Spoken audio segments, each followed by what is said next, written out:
Last year when I was shredding the health care bill on air, some of you really like that, forced RFID chips in your body coming. How many are going to get forced RFID chips just to be nice and patriotic? If you do, I'll have to hurt you right now. We don't do forced RFID chips. But I had this guy call me, and he was saying, I could tell a name was coming, and he said, well, Dr. Roth, we all know who you really are. And I leaned into my microphone, and I said, well, who am I? He said, we all know you're the Antichrist. I really didn't expect that. All I could think to say was, that's Dr. Antichrist to you. Okay. Talk radio has been what I've done for 11 years, 3 hours a day. I've talked on a lot of issues. I've published a couple articles a week for 10 years. You may have read some of my articles, newmediajournal.us, Canada Free Press, newswithviews.com, Renew America, Gulag Bound, teaparty.org. A lot of journals pick up my stuff after all this time. So I very much care about the issues of America. I'm a mom. My husband and I foster adopted both our kids, Wayne and Mo, from not nice homes a long time ago.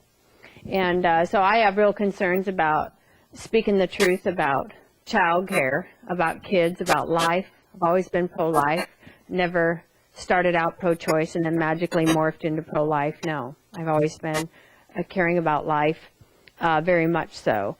And my kids could have easily been aborted. They came out of very, very difficult criminal drug situations. And they're doing great now. I'm a Christian. I love the Lord. I'm not shy about that on my national secular radio show, nor any of my articles, nor my book that's out, The People's President. A year ago, I was talking to one of my guests on air, and we were talking about how to beat Obama and get our country back on the right track. And it just came out of my mouth out of nowhere. Well, do you think a normal person could run like me that's not a politician, millionaire, or lawyer?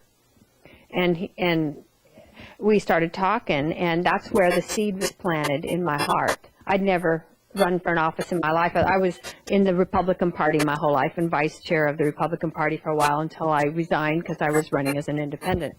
But I felt the call of the Lord clear back a year ago, and I started thinking about it, and it surprised even me. And I realized I'd had quite a lot of ideas emerge over 10 years in talk radio, and I'd written about a lot of them.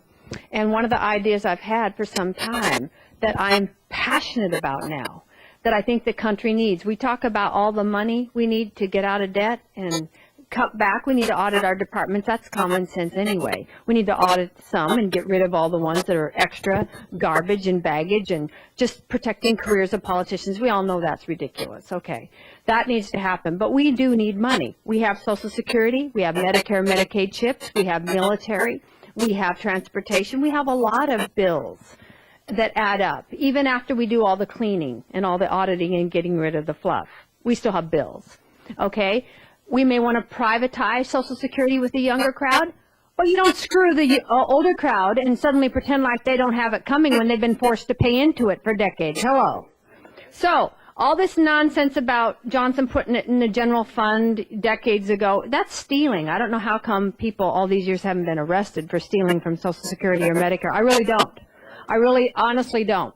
So my plan that I've been passionate about well before I even thought of running for anything was to put forth a bill and get it passed, a 2% point of purchase tax. I did some research in a lot of sources, and if you consider all government transactions, all of them, including Wall Street, you're talking $900 trillion, nearly a quadrillion, with a T. Okay? All right. Think about it. 2% point of purchase and eradication of all tax, income tax, bye-bye. Capital gains, excise, payroll, gone. All of it gone. People get their money back, their gross back. You don't steal and redistribute the profit of the business. Think about that as far as a stimulation on the economy. 2% of $900 trillion, is 18 trillion. Now, let's just say 10 to 20 trillion a year is coming in. Now it gets exciting. Now the Social Security can be up where it should be.